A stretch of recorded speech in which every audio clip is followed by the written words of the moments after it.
What is up, everyone? Brandon Ferst, aka First Report, representing the First Off the Bench Podcast Network. Everyone comes off the bench. We are first. Welcome into another edition of the NFL Weekly here on the network. We are looking at week number 3 of the NFL season. It's been a very odd first couple weeks of the NFL in terms of the results. However, that's kind of expected early on as we kind of get a feel for what all these teams are all about. But I know someone that is very happy early on with his first place 2-0 Las Vegas Raiders. My co-host with me tonight, as always, is Raider Jim Martinez. You can find Mr. Martinez at Raider Jim 1090. Mr. Martinez, how are you feeling today? Oh, not doing too bad if we're going to talk football, and we can lead off with the Raiders are 2-0. And what I really like also is, back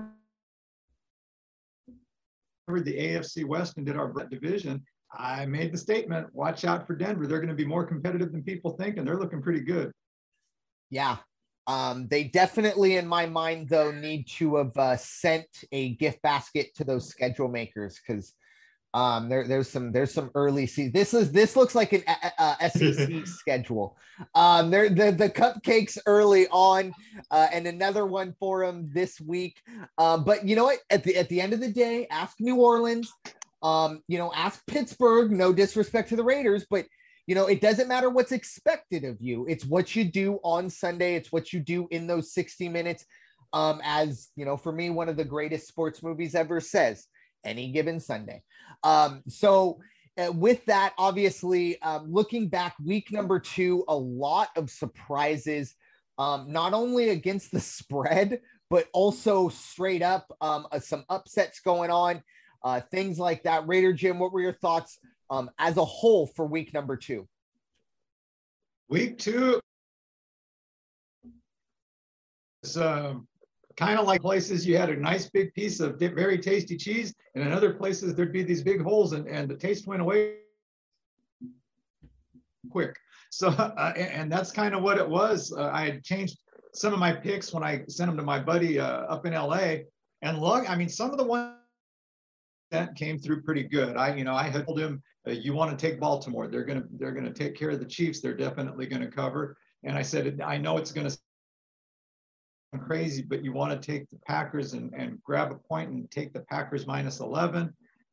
So some of them turned out pretty, and but I will say, the one that stunned me all the way up until kickoff time, and I couldn't understand it.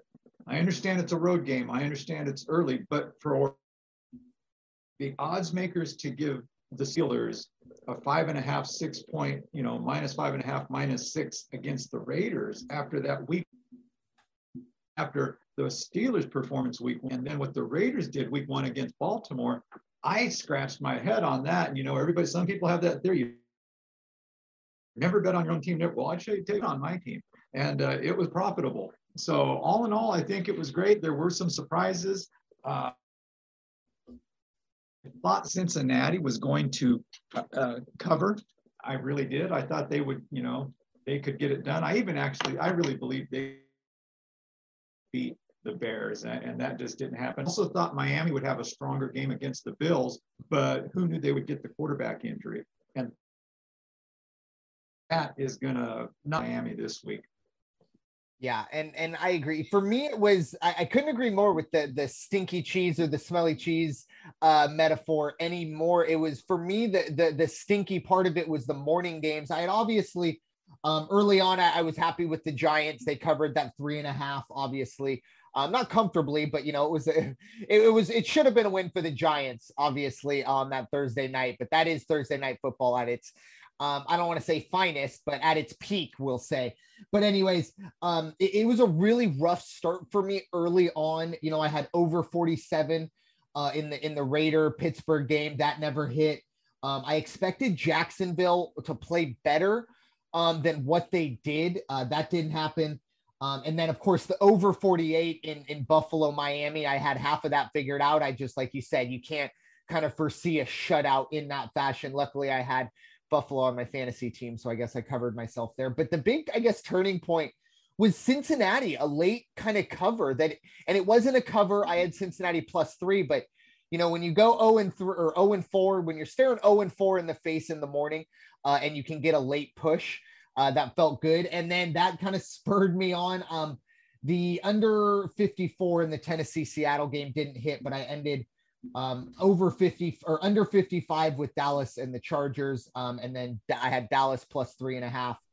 And then finished it a couple nights ago with Green Bay -10.5, like you talked about. Find a way to get, and I think that line got all the way up to 12. So it was a really good time to grab Green Bay against Detroit on Monday night. But it is time to now look ahead at this week's action. As always, we will start with Thursday night football. Look, all due respect to the athletes that are going to be playing tomorrow, this could be a pretty ugly football game. It's Carolina heading to Houston. The line is Carolina -8. The over under is 43. The line did open at Carolina -4.5, so it did move a bit.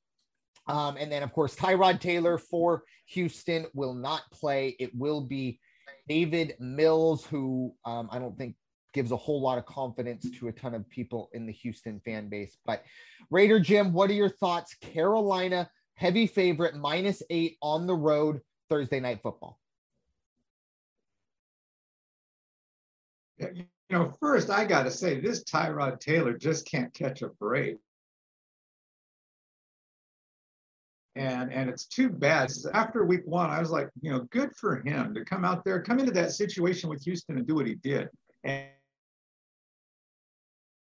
now it's looking big for Houston, even though they're going to be at home. They're going on, three days of rest. A Carolina team that's going to come in fairly strong. Carolina -8, though, I got to think it's be possibly a little closer. If I was Carolina, I would get another half point and go 7.5. Or if I was going to go with Houston, I might take that and go with Houston +8.5. There's something odd about that number. And over under 43, I think it's going to go over. Yeah, I don't really necessarily have a strong play on this, when I was filling things out. But I agree with you. And there are certain teams, and I'll get to one later on, just certain teams should not be given that many points, no matter what. Now, I know, it's Houston and David Mills, and they're figuring out, Deshaun situation and all that stuff. I know there's plenty of drama. Houston is not the poster child for functionality in the NFL right now. I understand that. But it's just hard for me to see Carolina and Sam Darnold, who, I'm just not sold yet. And 8 points on the road, not for me to deal with. Like, I do agree with you. I definitely feel stronger on the over 43. The only thing that worries me, and this might be, I guess, overreaction from last week, but it's hard sometimes to look at an offense and go, okay, they can help out in this situation. I mean, I don't know how many points Carolina can score, but the real question is how many points that Houston can score. So I'd like to at least see Houston get 14 points to help towards that 43, but even that might be a little tough. I would love to say that I'm just going to sit back and enjoy this game. I don't think anyone's going to enjoy this game unless you're the winning team. But it'll be Thursday night football, and it is what it is. We've alluded to it on this podcast plenty of times that, I think we could probably live without it, but it is, it's football, and for the athletes, they're not big fans. But there's money to be made. That is for sure. And I love what you said. I mean, I don't want to negotiate against yourself or anything, but you could even take it both ways of, buying a half point, like you said, in either direction, probably to feel yourself, to give yourself a little bit of room, just because I do think this is around the 6 to 8 point differential at best, unless we see something crazy. But we will dive in now to the AFC West. These are going to be the Sunday games. It'll be the Los Angeles Chargers and the Kansas City Chiefs. That game will be at Arrowhead in Kansas City. The Chiefs are currently 6.5-point favorites. The over-under is 55.5. Raider Jim, this is your jurisdiction. I will give you the honors. Yeah, well, it happened. Mahomes, a rough start week 1. And then last week, I watched part of that at the end. And wow. The defense didn't have a good time. And I have a feeling the Chargers are going to come out, albeit they just took the loss to the Cowboys. I have a feeling the Chargers are going to come out. They're going to be ready. They know that they've got to win this one because it's a division contest. I think they expected to be 2-0 going into week 3. I think Kansas City prevails, but if you want to go ahead, take the Chargers to cover at 7. Over, let's see, I've got 55.5 on our spreadsheet is the over-under. I think they'll go over 55, no problem. I definitely feel stronger on the over 55.5. I think we're definitely going to see some points scored. I've never been a huge believer in and I know this isn't the East Coast or anything like that, but the time zone swap for the West Coast teams playing at 10 a.m. But this more is in a situation of the Arrowhead fan base. Chargers, whatever city is in front of it, they've never played well in Kansas City. And this is kind of another situation for Herbert. It's the long road of 14 road games. And this is a true road game, not the Cowboy fans overtaking your home stadium. I definitely see the points being scored, but I also I think Kansas City will cover here. I think Herbert is, I don't want to say regressing, but there are certain situations. I don't know if it's the playbook, the play calling, but he looks so good at times and then seems to take 3 or 4 steps back in the same game, sometimes the same quarter. And I really think Kansas City, looking in that locker room, they know, all joking aside with Denver, but I really think Vegas has taken or gotten a lot of people's attention, especially in that division, that, okay, hey, we're not just going to cruise to a division title, and we got to take out both the Chargers and the Raiders and Denver as well. But I don't think the gap is nearly as big as at least I thought. And I think Kansas City thought, and they've realized that here in the first couple of weeks, that they're going to have to play their tails off against every team in the AFC West. And it starts this week. So I do think they will get it figured out. Once again, Andy Reid, one of the best in the business, 6.5, a lot. That's a hefty amount of points. But it is Patrick Mahomes who, can essentially cover in one throw of that, or one sling of that arm. But moving on to the other AFC West matchup, it will be Denver hosting the New York Jets. Denver is 10.5-point favorites. The over-under here is 41. Raider Jim, what are your thoughts on the other AFC West contender, the Denver Broncos, in this situation?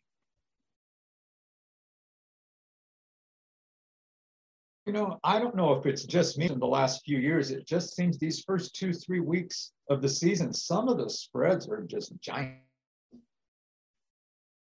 These double-figure spreads going into a game, and this is another one at 10.5. And then I look at the matchup, and I look at what the Jets have done so far, and I can see Denver covering this no problem. This 2-touchdown win for Denver easily, I believe, especially at home. And the over-under at 4-1, the only thing I would have to say is I would stick with under, because I don't think the Jets can score. The Jets might get 10, but it's probably going to be Denver 30-10, 30-7. I just don't see the Jets getting off the ball and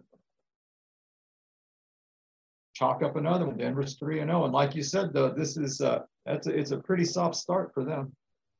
Yeah, they're eating that juicy meat off of the bone early before they got to maybe get into the tougher parts of obviously the season there. I'm a little more, I guess, pessimistic on this for Denver, at least, and against the spread. Obviously, I kind of look, I think Denver's good. I don't know if they're 10.5 points better than anyone. And I think the Jets, look, they've been bad. I go back to 3 or 4 years ago. The Dolphins, I believe it was the first year with Brian Flores. And the Dolphins started terribly. I mean, historically bad, losing like 41-0. And I mean, 38-7. Insert crazy stats here. And that's kind of where we're at with the Jets. I mean, is it Wilson? Zach Wilson, what I think he threw like 8 passes at one point and 4 or 3 of them were interceptions. Look, there's only one way to go from there, and it's up. I really think this is a team that they have a defensive head coach who is learning the situation that, okay, I can't just, play with the linebackers and the defensive linemen and hope that the offensive coaches can figure it out. I think he's really going to be able to at least pull back on the reins, or at least work a little harder in his delegation, whatever that is. I'm not ready to just fully dive on to the Broncos as double-digit favorites against anyone, wherever the game is played. And in terms of the over-under, I agree with you. I think the under is the play here. I don't think we're going to see a ton of scoring, just on the fact that I think the Jets do have somewhat of an advantage having a coach like Saleh. Look, you can say whatever you want about Norv Turner as a head coach, but those Chargers teams put up a lot of points. They're really good at one side of the ball, and I think Saleh is that. Is he going to be a good head coach? That will be determined. But I think the Jets cover here, as sickening as it is that I'm betting on the Jets. That's kind of where we're at. And I agree with you. The lines early on, I mean, we'll get to some of these later, are kind of definitely head scratching. But moving on to right in Raider Jim's wheelhouse, it is the Miami Dolphins heading to Las Vegas to take on the Raiders. The Raiders are 4.5-point favorites. The over-under is 45.5. Raider Jim, what do you got?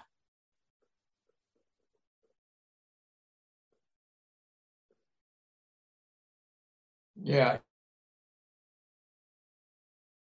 Early on, but I said it when we did this preview. My thought was, looking at the first 5 games of the Raiders season, if they could come out of that 4-1,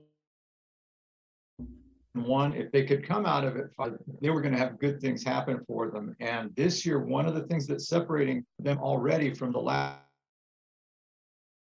2, 3, 4, 5 seasons and starts spelling the Raider name with the letter D. They showed good defense last week. They are receivers in front of them, even when there are a couple of instances in both games where, unfortunately, the whole armor seemed to be right the middle runs, and they got to tighten that up. But in the secondary, and they're making the tackles when somebody gets the ball, they're tackling people, which is another thing. Not even high school tackling the last few years. It seems like guys were just slipping out and sliding and doing whatever they wanted to catch. Miami, I thought this was a more pivotal, critical game. But with that injury at quarterback, I think Miami just off the Ravens playing with a little bit more confidence. So I think the Raiders definitely cover at the 4.5. 45.5, take the under on this one, because I think they might have a real good time of shutting down the Dolphins. Yeah, I agree on both of those. I think for the Raiders, this is a team that I kind of have to stop myself and pump the brakes, because I've really been impressed with them on both sides of the ball, but mainly, like you said, the defense. And the best part of it is they've beaten 2 very different offenses kind of the same way. Obviously, look, Pittsburgh isn't running the read option. Big Ben isn't going to be the you don't have to spy Big Ben anymore. He used to be, but he is never the athlete that Lamar Jackson was. Now, obviously, Ben Roethlisberger, more cerebral, more more experience, going to pick you apart in other situations. Both times the Raiders showed up and got the job done, which is key, because in this division, as I talked about, all these quarterbacks are different. They all have different strengths and how they're going to go about it. I think for the Raiders, this is an easy cover at 4.5. I think it's a little disrespectful. I mean, we look at the line movement from when Tyrod Taylor dropped out, and it moved, minus 4.5. This was a situation where this line kind of stayed the same. I know it was expected that he was about 4.5 points for a team that's 2-0. A team that last week with the injury, they put up as many points as you and I did, and our football team did that day. So that doesn't inspire a ton of confidence, both on the cover or against the spread or in the over under, especially the way the Raiders defense has been saying. However, I will say, I hope I'm not like speaking this into existence. Sometimes I do believe, just when I feel like I'm looking going, wow, the Raiders are legit, they go up and give up 48 points in a game like this. And you just go, darn it, I fell for it again. But I hope that isn't the case for both the Wallet and Raider Jim as well. But moving on to my neck of the woods, the NFC East, we will start in Buffalo, where the Washington football team will take on the Buffalo Bills. Buffalo is currently 8.5-point favorites. The over-under line is 45.5. Now, according to Vegas Insider, once again, I don't know if it was a typo, but apparently the line opened at -3. I really can't believe that. But anyways, the line is currently right now Buffalo 8.5. Look, myself personally, there've been a lot of talk about, Fitzpatrick.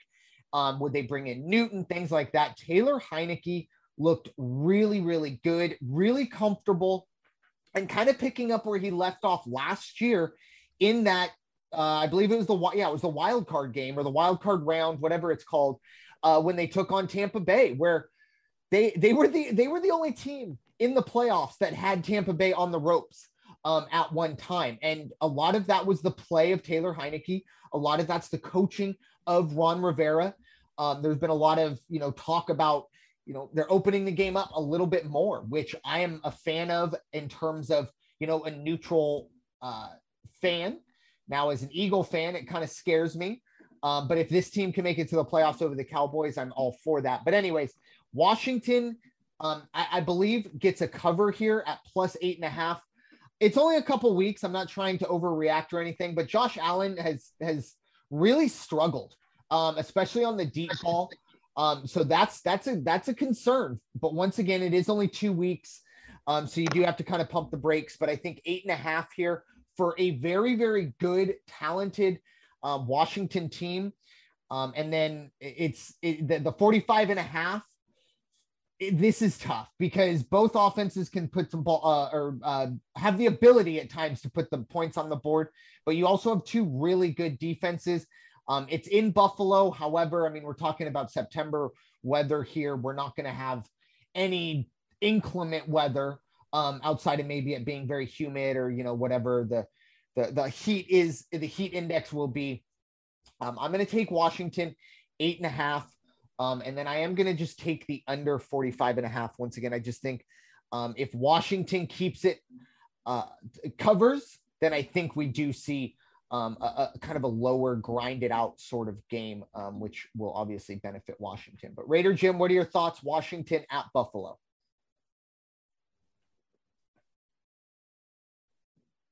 Yeah, I pretty much agree with you. I mean, 8.5, that's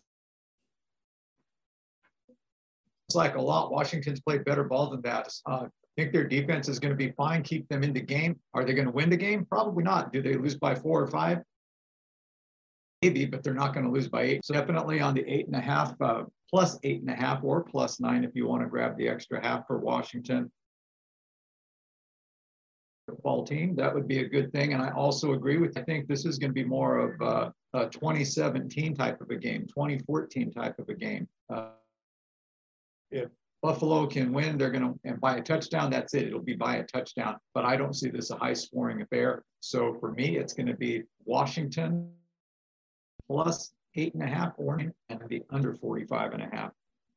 Yeah, it's going to be a good game. That's definitely the way I think it will play out. But what kind of pace, what kind of tempo will the game be played? I think that will essentially eventually be the deciding outcome of who wins, which is mostly the case in most situations. I understand that, but these are two different teams in terms of the way they want to score the football. So moving on to Atlanta, or at least this will be actually technically moving on to New Jersey, where we'll see the New York Giants hosting the Atlanta Falcons. And the only way that I will pay any attention to this game is if it happens to just jump across red zone on Sunday. These are two teams that are going to be probably competing for draft order down the road.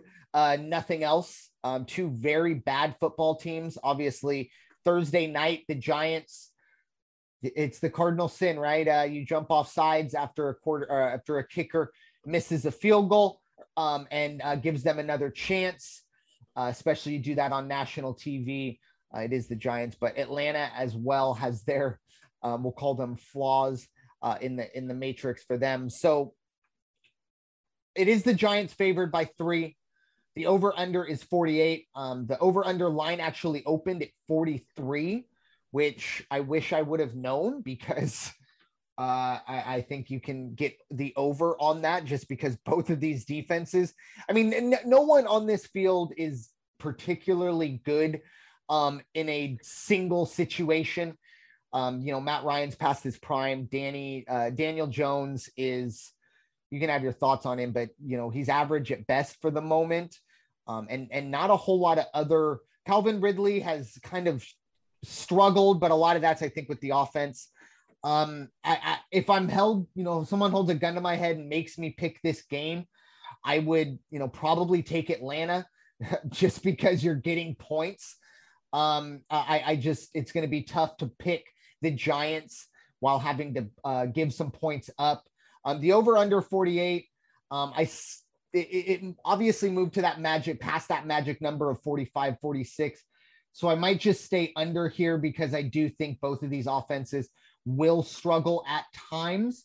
But of course, when it was at 43, that's a 24-21 easy winner right there. So, but Raider Jim, what are your thoughts? New York Giants 3-point favorites against the Falcons.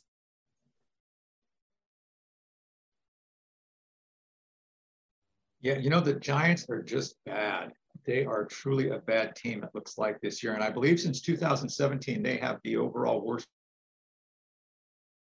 record in football. And I think they're just going to this season. I think Atlanta's actually going to win the game. So to take Atlanta +3, +3.5, if you want to go a whole +4, but that over under 48, you're right. That's one of the worst numbers. Over 43, I would have been all over this. Yeah.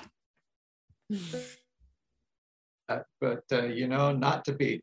So I would go under in this one because I just don't see it going anywhere. I see, 24-20. I see 27, and even at that, 27-20 does not put you over 48. So take the under in this one and take Atlanta +3.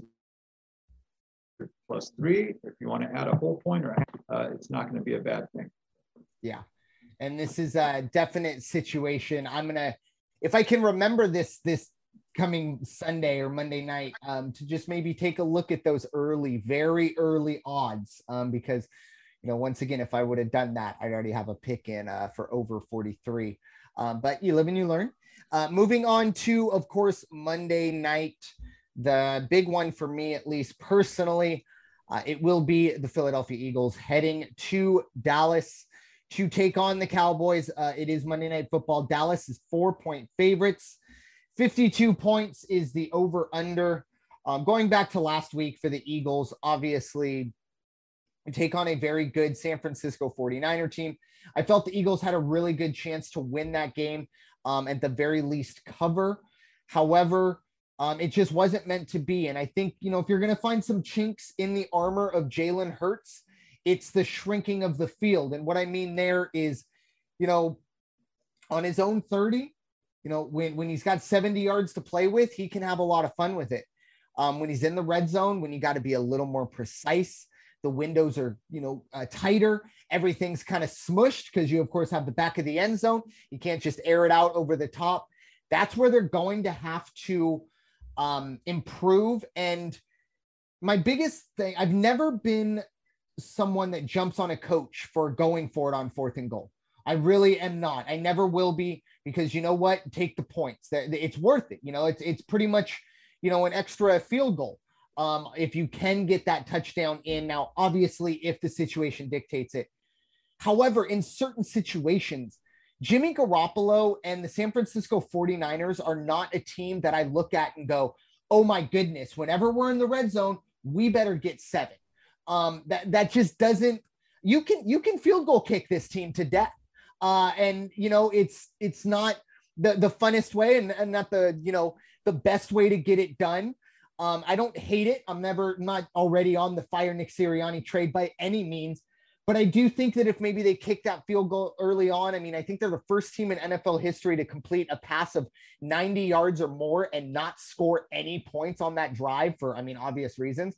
But if that field goal goes in, I think it changes a lot of things. The Eagles don't have to go for it late in the game. They can maybe kick a field goal to tie it, whatever that situation was. I don't hate it, but I'm also not in love with the call. In terms of this week for the Eagles, biggest loss, besides obviously the game, you wanted to win every game, but losing Brandon Graham on the defensive side of the ball, a ruptured Achilles, you're losing one of your best defenders and your biggest leaders. So I do think that's going to struggle, especially early on in what will be a hostile environment, Monday Night Football, in, of course, Jerry's world. Dallas -4, over under 52. These games are always tight, but not necessarily last second field goal tight.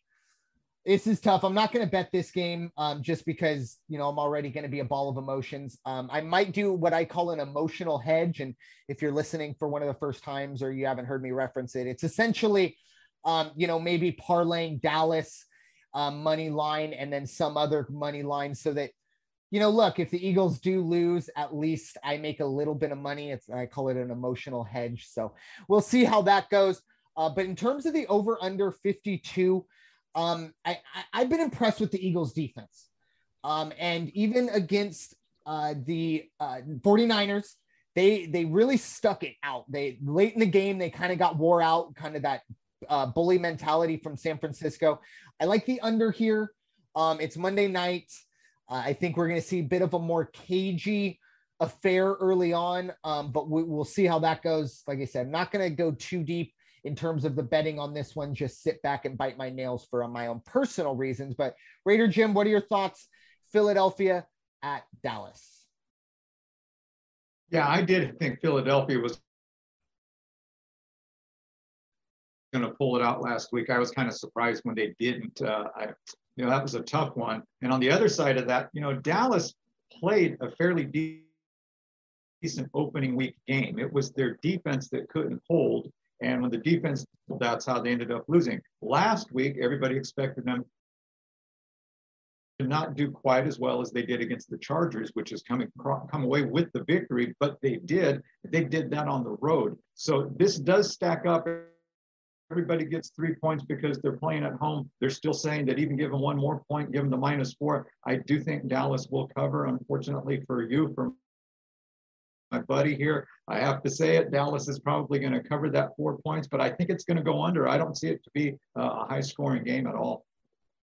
Yeah, that's probably the play I would go with. The under I think is pretty safe here. And yeah, I didn't have too terribly high hopes for the Eagles. Obviously, week 1 looked really good, but you have to kind of take it in the context. And once again, I didn't hate week 2. I just think maybe a different mindset going into that game in terms of what you do in the red zone could have changed things. But like I said, I'm not going to jump down anyone's throat for being aggressive like that. But we'll see if that changes. Because once again, I don't think Dallas is that team either. They haven't shown me anything to point that, every time you're in the red zone, you have to score 7. That's not the case, but we'll see if that changes this week. Hopefully they're given plenty of chances down there in the red zone, but we'll see. Moving on to the other games this week. Arizona heading to Jacksonville. Currently, Arizona is 7.5-point favorites.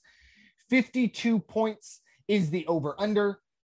Raider Jim, I'll give you the honors of starting us off. Arizona at Jacksonville with the Cardinals 7.5-point favorites. Yeah, I kind of like the way that Arizona's been playing so far this season, and Jacksonville, they just seem like they're having a tough time. I do like Arizona on the road. 7.5 might be a little high. I might back it down to 7, 6.5. Over 52, I think that's going to happen. A fun game. If I get to see highlights of it, that'll be enough for me. I don't need to sit and watch 60 minutes of Arizona and Jacksonville, but it's going to be a good game nonetheless. And again, I like Arizona, but I think really a whole point for me and more Arizona at a minus 6.5. But I do like the over 52. I think it's going to be a good one. Yeah, this is for me one of those games. What I'll do is I'll make my picks and then pick 2 or 3 games that I'm really very confident in, and then parlay those on the money line to probably get around even money. This would probably be one that I feel very confident in with Arizona. Not only just winning straight up. Now, once again, like you said, 7.5. Jacksonville isn't a terribly imposing place, but it is travel. It is, the time change. It is having to deal with that. And look, there've already been people talking about Trevor Lawrence as a bust, things like that. Everyone's got to calm down. He's struggled. There's absolutely no doubt about it. And you can't fully give him a pass, but you also do have to remember that he's one of the youngest players in the NFL. Probably, in terms of building his skills or building a mindset, maybe should have stayed another year. Obviously, football, you have to get in when you can. I never will, blame him for that. I just think some of the decision making, and like a lot of times with these picks, getting drafted first overall, you're not going to a very functioning situation, So, Urban Meyer has already shown his chinks in the armor. The 7.5, I like the getting it down under 7 because I do think this is a touchdown plus win for Arizona. But 7.5, once you deal with that, that's where I get a little worried. I'm on the other side here, though. I do like the under 52 just because, like I said, I think Arizona will do their thing, but can Jacksonville? And once again, I think I might just be overreacting because I'm still upset that Miami didn't put up any points to get me on the over in that one. But I do just wonder, are we going to get both offenses showing up? We'll find out. At this point, I am not going to expect Trevor Lawrence and Urban Meyer to be a cohesive unit on offense. So we'll see if that changes this week. But moving on to the big, well, at least a game we expected to be very big in the AFC South, and it is, but maybe not in the context we thought. It's Indianapolis at Tennessee. Tennessee is 5.5-point favorites. The over-under is 48 points. Now, excuse me. This is Carson Wentz. And I kind of joked over the last couple years that he's kind of questionable Wentz. And yet again, he is questionable heading in. I believe he has both of his ankles are sprained. I mean, I love Carson Wentz. He's probably one of my favorite Eagles that year, that he probably should have won the MVP. I'll never forget. But I mean, you just kind of like the Tyrod situation. He just can't stay healthy. And I mean, double sprained ankles. How are you going to play like that? But anyways, he is questionable at the moment. I don't have a strong feeling one way or another because Tennessee has struggled in their own sense. 5.5. That's a decent margin. But I do like the under 48. I think it's more of a cagey game in Tennessee. It's a division game. The first of 2 division games. They might not be showing their whole deck of cards here, at least offensively. Indianapolis at Tennessee. What are your thoughts, Raider Jim? I will tell you, if anybody would have told me that the Colts were going to go out and play as well as they did against the defense of the LA Rams, I'd have said no way. Matter of fact, I said no way. And yet they came within 3 points. That was a good game. And they put up 10 points in the fourth quarter. Now, with that said, I appreciate the feeling here of the odds makers at Tennessee minus 5.5. I'll take another half point. I'll take Indiana plus 6. But I'm with you. I think it's going to probably stay just under 48. I might have to get another half point and take it to 48.5 because I can see it getting real close in that one. I can see it being 27-21, 28-20, something like that. But yeah, I really think this is going to be closer than people might think with the Colts. Yeah, and like Jacoby Brissett, there's a lot of talk about backup quarterbacks. Jacoby Brissett's got to be up at the top of that list in terms of, talent at the, backup quarterback position. So I do think they are in good hands there. But it's going to be a very, very interesting game because this was the one both of these teams had to have circled heading into the season. That look, it's going to come down to us at the moment. And it doesn't look like anything's different with the state of things in Houston and Jacksonville. So this could very well be, the first of two AFC South championship games. But anyways, moving on, it is Baltimore heading to the Motor City to take on the Lions. Baltimore is 9-point favorites. The over-under is 50. Now, I'm once again with Vegas Insider. I can't tell if this is a typo or if things are just really weird, but apparently the line opened at Detroit -3.5. Whatever, we'll move on from that, but I thought I'd put that in there. Raider Jim, I'll give you the honors to get us started. Baltimore at Detroit. Baltimore favored by 9 with the over-under sitting at 50.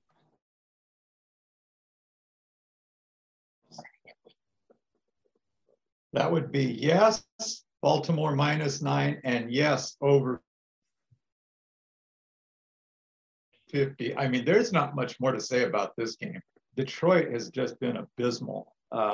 It's not going to get any better this week because Baltimore is going to make, well, they made the Chiefs pay last week for the Raider loss, and they still feel like they need to come out and reestablish, hey, we're not done because we lost that opening game. And, they've got the chip on their shoulder with, we should have won that opening game, and we're going to show you why. So, yeah, hate to be a Lions fan, but it's not going to be pretty on at Denver on Sunday. Yeah, it's going to be pretty rough for them there. I agree with you. I definitely am going to pound the over 50 here. I just think we're going to see a couple. I mean, even Detroit early on.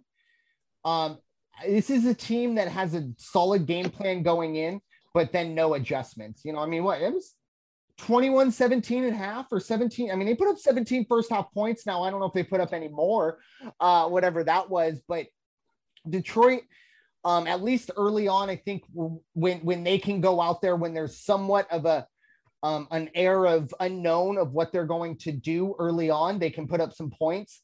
But once you kind of figure them out, they don't adjust at all. And we've seen that. They got very lucky to be even close, excuse me, in the San Francisco game, because that was a late onside kick and then a late fumble just to get within 8 points in that one. And then we obviously saw Monday night Aaron Rodgers doing what he does best, picking the Lions apart. Lamar Jackson -9. I might just buy it half a point just to get underneath that, 30-21 might, that's kind of a heartbreaker to lose with a push. So might get underneath, but I think Baltimore, this is one of those teams that, like you said, the chip on their shoulder is getting bigger because they're going to look at it, them versus the world, because they're looking at it. Hey, we beat Kansas City. Everybody should say we're the best team in the NFL, which they're not doing, nor should they. But at the same time, Baltimore has every right to be, I don't want to say make up bulletin board material, but you do have to kind of find that early on. So moving on to the Saints heading to Foxborough to take on the Patriots. The Patriots are 3-point favorites. The over-under is 42. Obviously, we're hoping to have Coach back with us next week. He's enjoying the beautiful Hawaiian Islands as we speak. So hopefully he's having a great time. He'll be back with us next week. But New Orleans at New England, this is obviously going to be a very, very interesting game. New England looked better, that they're still in a situation. You're still not quite sure what you're going to get from this team. Same with New Orleans. New Orleans might have been the most surprising result. Not that they beat Green Bay. I think, there are plenty of people who thought they could beat Green Bay, but to beat them 38-3, that was a big surprise. And then come out and struggle the way they did last week and end up losing. I don't have a strong feeling against the spread, but I do like the over 42. I know the Patriots have a good defense, but 42 points for these two offenses, I think is way too low. I mean, you get 23-20, and guess what? You've hit the over, and I think we can all agree that is more than attainable for these two teams. But Raider Jim, what are your thoughts? New Orleans at the favored New England Patriots. Yeah, well, after reality set in, after the week one victory for the Saints over Green Bay, they came back down to earth. And I guess, is it irony that the coach isn't here this week? Is it irony? I don't know. He's at a wedding, but I'm just saying, we try to keep it professional in this podcast. I don't like to take shots people, but again, if you lob me a softball, I'm going to swing at it. Coach, I know you're out there somewhere. The odds are 3-1 that Coach, if the Saints lose again, Coach will not be here next week. You can get 3-1 right now, but I'm giving the coach a bad time because he's not here to come back. This is going to be a good game. I think it's going to be an offensive game, but at home in New England, I got to give the nod to the Patriots. Look for New England to cover that 3 points, but I think we're going to see, more of a 27-20 type of a game, 28-24, something like that. Yeah. And I will say, if Coach didn't already say last week that he wasn't going to be here for this week, I would definitely be on there. But he did say that he'll be back for week 4, so he knew he wasn't going to be here this week. But I'm sure it was a lot easier, not a lot easier, I should say, but maybe a little more tolerable that he wasn't able to join us with the situation. He didn't have to speak on the Saints, but I'll tell you what, New England could possibly do something to the point of, hey, going into next week, the Saints are 1-2, and they have plenty of questions to answer because, look, Jameis Winston went back to Jameis Winston, famous Jameis last week. So how does that translate to this week? Because that New England defense, very, very good, very well coached. But moving on to a battle of North teams, NFC North versus AFC North. It is the Chicago Bears heading to Cleveland.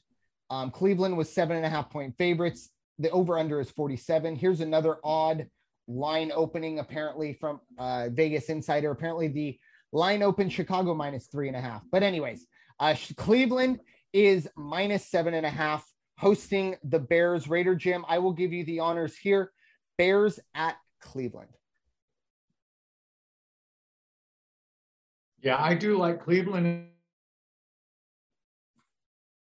but I also like the Bears defense. So if I do bet on this one, I would probably grab an entire point, take it down to Cleveland 6.5. They do get the victory. Mayfield's going to have a fine day. Under 47, I'm not sure about the Bears offense. They're starting Fields, isn't? Yeah. Correct. So yeah. That's a tough one, but I think Mayfield's going to put up, if Mayfield can put up 4 touchdowns and they get a field goal, you might be able to push over 47. So just for the gambling sake of it, I'll go Cleveland -6.5, and I will take over 47. I do like the or I'll take Cleveland +4 if I can still get that.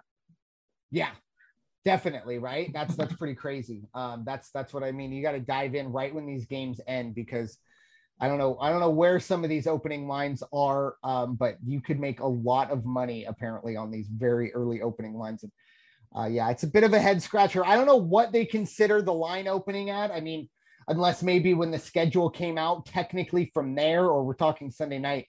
But some of these opening lines were right. A little head scratching. But in this case, what we're looking at now, Cleveland 7.5. I agree with you. I want to get that underneath 7 in this situation. Justin Fields is going to be, I'm always a little weary of quarterbacks when their first start or their first bulk, we're expecting of this guy for a multitude of reasons, good and bad. I always reference this individual when I talk about it, but Austin Davis. You probably don't remember him, but about 8-9 years ago, maybe even longer or shorter, I'm not sure. I'm ballparking between the last 5 or 10 years.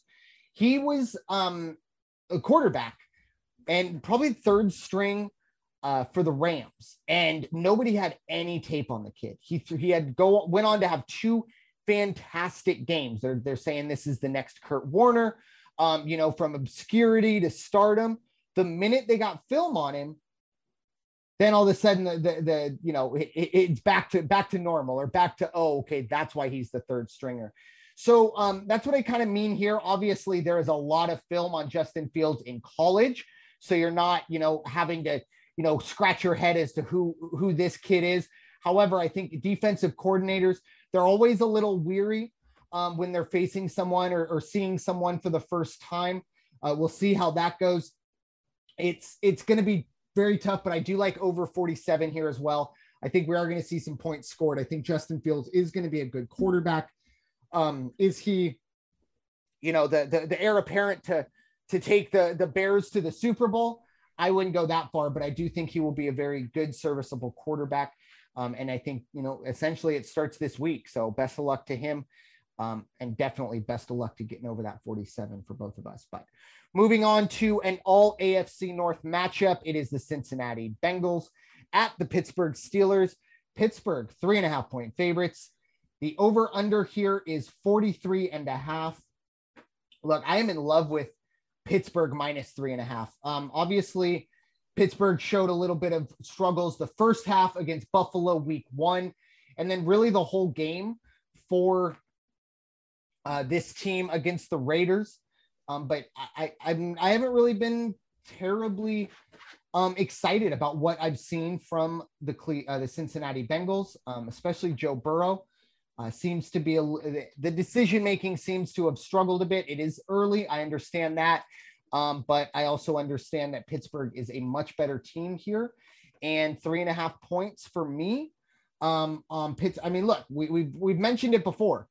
You get 3 points for playing at home just by default. So you're going to sit here and tell me that if this was at a neutral site, Pittsburgh would essentially be a pick'em or a 0.5-point favorite.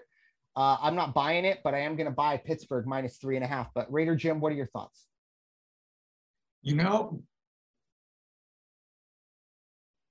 Before we started, and I was trying to get as many news tidbits as I could, the one thing I came across was that Ben Roethlisberger is a very questionable right now. They're actually saying that it's probably going to be Mason Rudolph under center. That changes the whole field. If Mason, they said not only was he hanging his head because they lost the game to the Raiders, but they said he actually hurt his pectoral muscle. And if Roethlisberger doesn't play in this game, Cincinnati will cover the 3.5. Get an extra one if you want, and get +4. But that's what I'm hinge my bet on is, does Mason Rudolph start or does Ben Roethlisberger start? And that's also going to, it may not change how I look at the over. I really think they might be able to go over 43. But again, keep your eye on the injury report with Ben Roethlisberger, because that's going to be your determining factor in this one. I agree. That's a game changer. I'll be honest with you. Yeah, if Big Ben can't play, that makes a lot more sense in terms of that. And I don't know. I guess I just take Big Ben for granted. I mean, I don't like the guy. I don't want you to think like that. But actually, I can't stand the guy as a human being. But as a pawn in my financial planning, that is betting. He's a part of it. And he's as bad as it sounds. Look, these. When you're betting, they are tools to get you to make you money, and he is a very capable tool. If he is not in your toolbox, it changes what you can fix, if you will. So that would definitely change things. Obviously, want to keep an eye on that. I'm sure we'll probably hear. I don't think it'll be a full game time decision, but probably hear Saturday at that point. Make sure, the minute that news comes out, you try and get out there and see where that line is, because it's going to move one way or another, I believe, when that is announced, whichever way it goes. But final 3 games we're going to be talking about. We'll start with really one of the big ones. Actually, all 3 of these are kind of big, but we got the big one, Tampa Bay at the Rams at SoFi Stadium. Tampa Bay on the road, 1.5-point favorites. The over-under here is 56. Yep. Raider Jim, I'll give you the honors to start here. Tampa Bay at the Rams.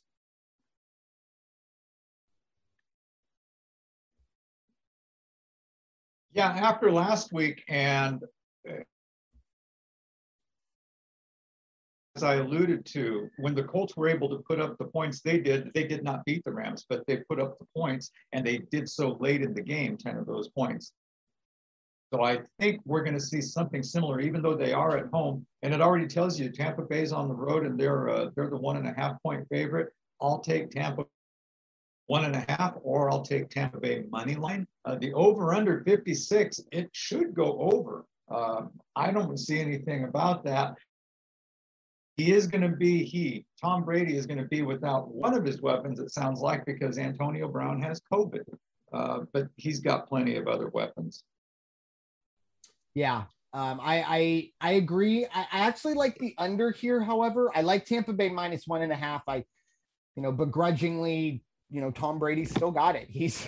They're talking about him playing till he's 50, and who can tell him no right now?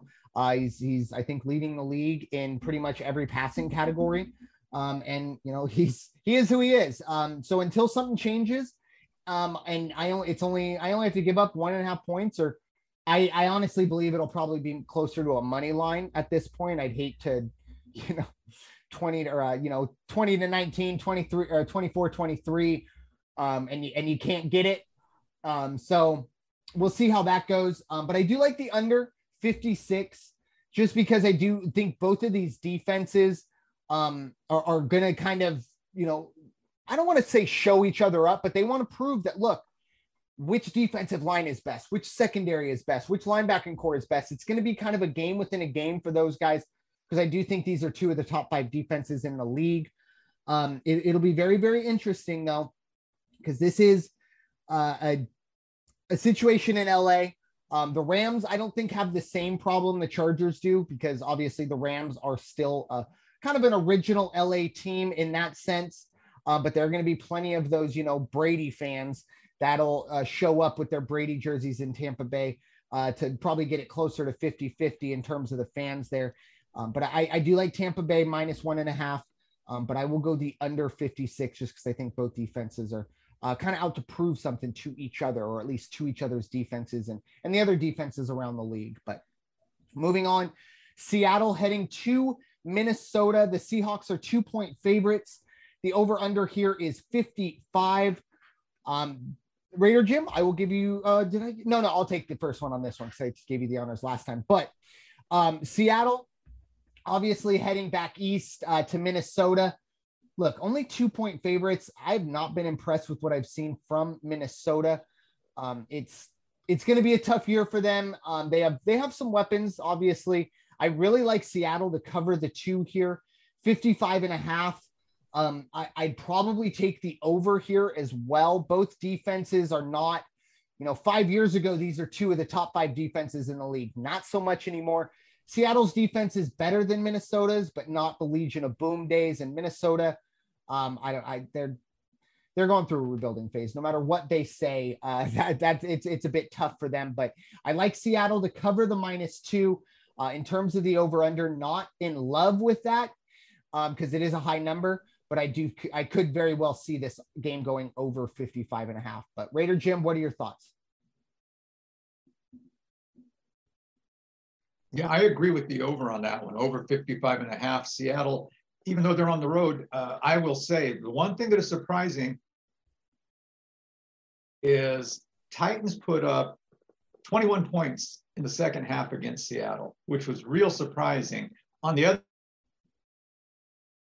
side of that, the Vikings can't put up 21 points. They put up 23 in the first half last week against the Cardinals, and then went cold, or the Cardinals figured them out, but they only got 10 after that, and they ended up dropping by a point. So I'm going to take Seattle, the -2, and then for the 56. And I will say, did you pull the spreads on these off of Vegas Insider or off of Bravada? I did it off Vegas Insider. And this was yesterday, probably around this time, so they may have moved. But yeah, it's the Vegas Insider consensus. Well, because I'm surprised. I just for the heck of it, I want some of those screwball numbers were up on my bookie. There are half point to point differences on some odds already. Nice. So while it's hot, check those numbers again. As an example, this game we're talking about, they have Seattle -1.5. Wow. So a little active. If you think Seattle's going to win, check them out. Keep an eye out. Maybe there's something that somebody knows that we don't, but I think that we're that far off. Yeah. It does kind of feel like a trap game, right? It's one of those things you like look around, you wonder if I pick this up, is this a bait car or something like that? Like this seems almost too easy. Is this a booby trap game? But I don't think so. I think Seattle is head and shoulders above Minnesota, no matter where they play. Minnesota has a very good fan base. It will get loud, but Seattle, they live in the house of the 12s. It's not necessarily always loud for them, but I'm sure they will be ready to take on some hostile environment. And I don't think it's enough for them to not worry about the covering the -2, or in some cases 1.5. But the final game we're talking about is Sunday Night Football. It is the Green Bay Packers at the San Francisco 49ers. The Niners, as the home team, are 3.5-point favorites. The over-under here is 50. Raider Jim, I'll give you the honors on Sunday Night Football. Green Bay +4 said I'm probably going to have to go that way. They are the +3.5 right now. And let me, just for the fun of it, yeah, they're even still 3.5 bookie, but +3.5, +4 for Green Bay on Monday night. Again, I have a feeling after the absolute beating they took on opening week, the only one who wasn't saying everybody calm down was Rodgers, who said, everybody calm down. It's all going to be fine. And he came out and he did his work against Detroit. And I get it. It was against Detroit, but still, it was good for them to go out and say, look, when we know what we got to do, we got this under control. I think it's going to be a hard game for San Francisco. Well played, but I think they might be left just a little bit shell-shocked because Aaron Rodgers is going to come out firing. He loves Monday Night Football. Over 50, absolutely. Yeah, I agree. I love the over 50 here. Another thing, too, is it's always brought up, and I'm sure there'll be a 20-minute thing or, on Sunday Night Football pregame, whatever, the football night in America. Obviously, Aaron Rodgers grew up a big-time 49ers fan. He always talked about going to see Joe Montana as a kid. He always shows up to take down the 49ers. And you want to ask him the biggest chip on his shoulder is Alex Smith going first overall to the Niners when he felt he should have been the one. And you can't really argue with that. I'm sure the Niner fans would agree with you there. But so I feel like he always comes and brings his best stuff. And that's kind of Aaron Rodgers, right? Like he's that guy that goes, you know what, this is the game I actually give a shit about, and I'm going to go out and get it done. And I think that's what's going to happen. Green Bay +4. I feel like Green Bay after week 1 is kind of, we'll use a cat metaphor. My cat personally will play with, it's frustrating, but it's the human nature, but they'll play with birds or mice, blah, blah, blah. They're not trying to kill it. They're just playing with it. They're playing. And eventually, unfortunately, they do sometimes end the poor critter's life, but they're not trying to do that. They're fed. They're well fed. I feed my cat plenty, but you know what? It just wants to play, doesn't know its own strength. Now, in Green Bay's sense, they definitely do know their own strength, but I feel like what we saw Monday night, it was just kind of them playing with their food until their dad told them, hey, let's go eat. We got places to be, things like that. And then they turned it on and got the job done. This isn't a situation where they're going to do that. You're not playing with your food when it's Sunday Night Football with a very good San Francisco 49er team. So it's going to be interesting, but anytime you can give me Aaron Rodgers and you can give me points as well, I'm going to take it. 4 points would be great. 3.5, I'll feel comfortable with. Even a last-second field goal, I don't think San Francisco wins by more than that, if they even do. This is definitely kind of a possible plus number to think about for the money line. And as I said, the over 50, highly attainable if this does turn into a bit of a shootout. So it'll be very interesting Sunday Night Football to kind of wrap up what hopefully will be not only a profitable Sunday, but a very exciting Sunday for us fans. But Raider Jim, final thoughts as we close down week number 3 of our preview. What do you think? Yeah, just real quick, back on your remarks you made about Seattle at Minnesota. You're right. There is no more Legion of Boom in Seattle. It's moved east to Vegas now. And man, I think the Raiders are going to have a great season, especially if they start at 3-0. Wow. Well, hey, they had the I guess the leader of the Legion of Boom at times, Gus Bradley, there at the defensive side of things. That is a very bold claim, and I love it. And I will make sure in a few weeks, if it hasn't gone well, I will sneak something in to maybe remind everyone that Raider Jim has made this declaration, but you can't really argue with it. Like I talked about with the Raiders, this is a team that's done it against both types of quarterbacks, both types of offenses. They always talk about Bill Belichick's defenses, really, really good, unless your quarterback can run. And the stats kind of back that up. At least so far, the first 2 weeks, the Raiders have met, essentially the quintessential pocket passer and the quintessential scrambler and beat them both. So we'll see if the Raiders can keep on rolling. It will be a lot of fun, not only this week, but going further to see how they do. And of course, how Raider Jim reacts to all of that, and hopefully makes a lot of money while we do it. But thank you all so much for listening to week 3 preview here of the NFL Weekly, presented by the First Off the Bench Podcast Network. Everyone comes off the bench, but we are first. It's time for you all to go wash your hands and stop hating everybody. We'll talk to you all very soon, and take care.